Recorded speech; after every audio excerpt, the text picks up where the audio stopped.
Hey, Katie. We have The Sign of the Twisted Candles. We are on chapter 16, The Ruse. So a ruse is like a trick. The crash and ear-piercing yell startled Nancy and Ned.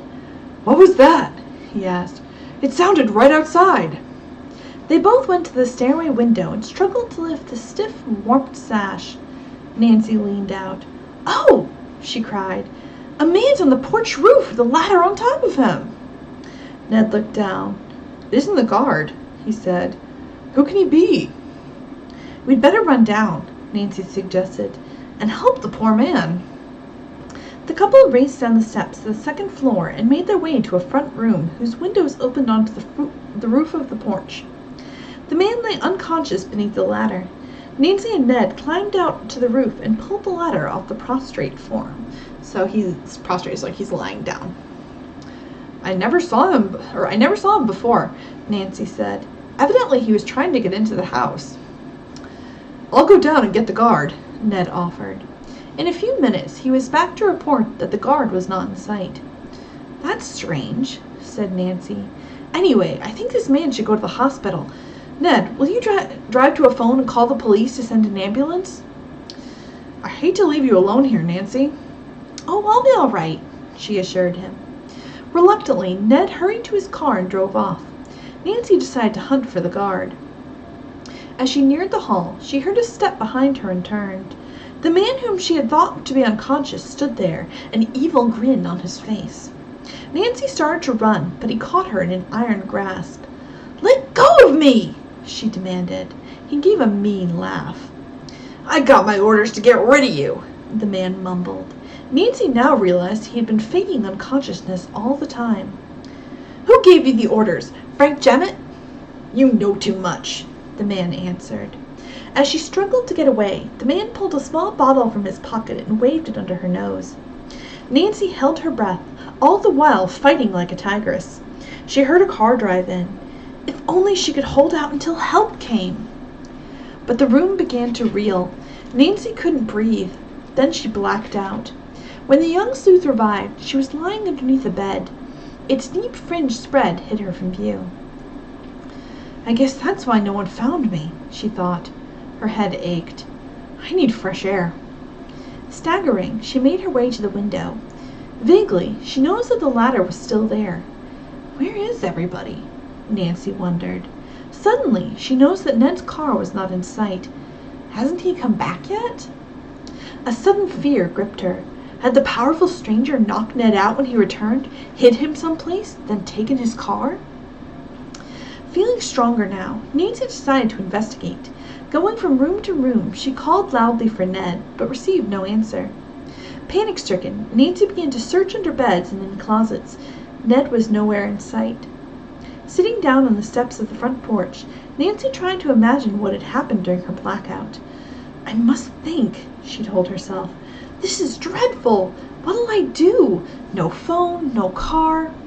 Her eyes were suddenly attracted to a startling sight. A pair of men's feet protruded from beneath the porch. Ned's? Sick with fear, Nancy jumped up, seized the man's ankles, and pulled him out. "The guard! He's been drugged too!" Almost at once the man's eyelids flickered open, and presently he was able to tell Nancy what had happened. He had been knocked out by the same man who had drugged her. "I shouldn't have trusted that guy." Nancy told the guard that she was alarmed over the safety of the young man who had come there with her. "I wish I could help you," the guard said. Just then a car turned into the driveway and Nancy's heart leaped. It was Ned's. She rushed to go meet him. "Nancy, you're all right. Where did you go?" "I was under a bed asleep." "What?" She told what had happened to her and the guard. Ned was astounded. "I'm glad you're okay," he said, stepping from the car and putting an arm about her shoulders. "The police and I thought you'd been kidnapped. They're still looking for you."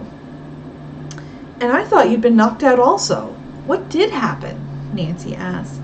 Ned explained that soon after he had returned from making the phone call, the ambulance had arrived, only to find that the patient had vanished. "I immediately called the Inlet Police Village, and they sent 3 men out here right away. You were well hidden, Nancy. When you didn't answer our calls, we figured that the fellow kidnapped you." I had to go to headquarters and give a description of you along with his. The police are now combing the highways and turnoffs. Nancy, I came back here just in case." Before he could finish, a small truck pulled up in front of the inn. It belonged to the telephone company, and in a short time their man had the service restored. At once Ned called police headquarters to brief the captain on the situation. He said efforts would be doubled to find the stranger. "Tell Miss Drew we haven't picked up any information about the Jemmets," the captain said. When Ned relayed the message, Nancy remarked, "I have a hunch the Jemmets sent that stranger who knocked me and the guard out. If we could find him, he might lead us to them." "But not tonight." Ned was firm about Nancy returning home. "On one condition," she answered, "that you agree to dinner." "Agreed." Nancy telephoned her father and suggested another guard be sent out to relieve the one who had been drugged. "I'll attend to it at once, Nancy." "There's a lot more to tell you, Dad, but let's wait until dinner time. By the way, when will I be able to go into the tower room? I'm sure the answer to many secrets is right there." "You may go in tomorrow afternoon," the lawyer replied. "Men from the courthouse and an appraiser will be there in the morning. The door to the tower is to be kept locked even after the appraisal is completed, but I'll give you my key." "Great. Ned and I are coming home now. See you later." Nancy explained to the guard that he would be relieved in a short time, adding, "Will you be all right if we go now?"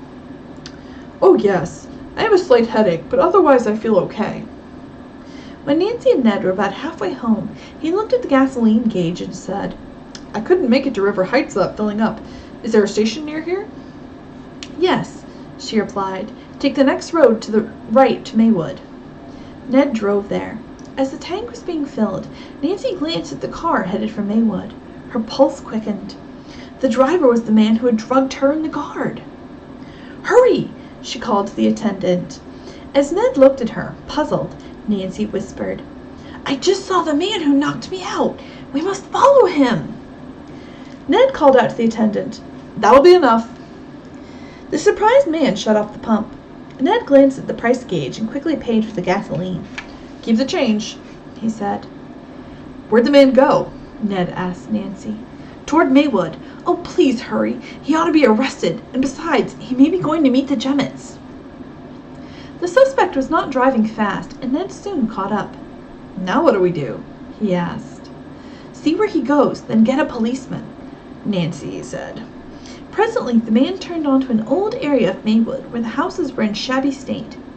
He parked in front of one on which hung a sign, "Mrs. Dilberry's Guest House." The man let himself in with a key. "Ned, go to the police, will you? I'll wait here in case he or the Jemmets come out." "Promise me," he said, cupping Nancy's chin in his hand, "that you won't disappear again. Not even to chase them?" "No." Ned sat still until she gave her word, then hurried off. Nancy got out and stood back of a tall hedge so she would not be seen from the windows of the guest house. It was not long before Ned returned with two plainclothes detectives who he introduced as Manton and Wright. Manton said he would cover the rear door of the house while the others went inside. A woman in her 60s answered their ring. Detective Wright showed his badge and asked if she was Mrs. Dilberry. When she said yes, he said, "You have a guest here who is wanted for assault." "Not here," Mrs. Dilberry declared. "All my folks are respectable." "If you don't cooperate," he said, "you'll be liable for aiding and abetting a criminal. He just came in here. Where is he?" "You mean Mr. Krill?" A look of fright had come over Mrs. Dilberry's face. "He's in the room at the head of the stairs." As Wright and Ned started up the stairway, Nancy paused to ask the woman a question. "Do you have any guests here named Jemmett?" "I did, but they have moved out about an hour ago," Mrs. Dilberry said, "right after the husband got a phone call." "Where did they go?" Nancy asked. "They didn't say, miss." "Tell me," Nancy went on, "were they friendly with Mr. Krill?" "Oh, my, yes. I could hear them walking back and forth to each other's rooms all the time." "Thank you," said Nancy, then dashed up the steps to confront the suspect.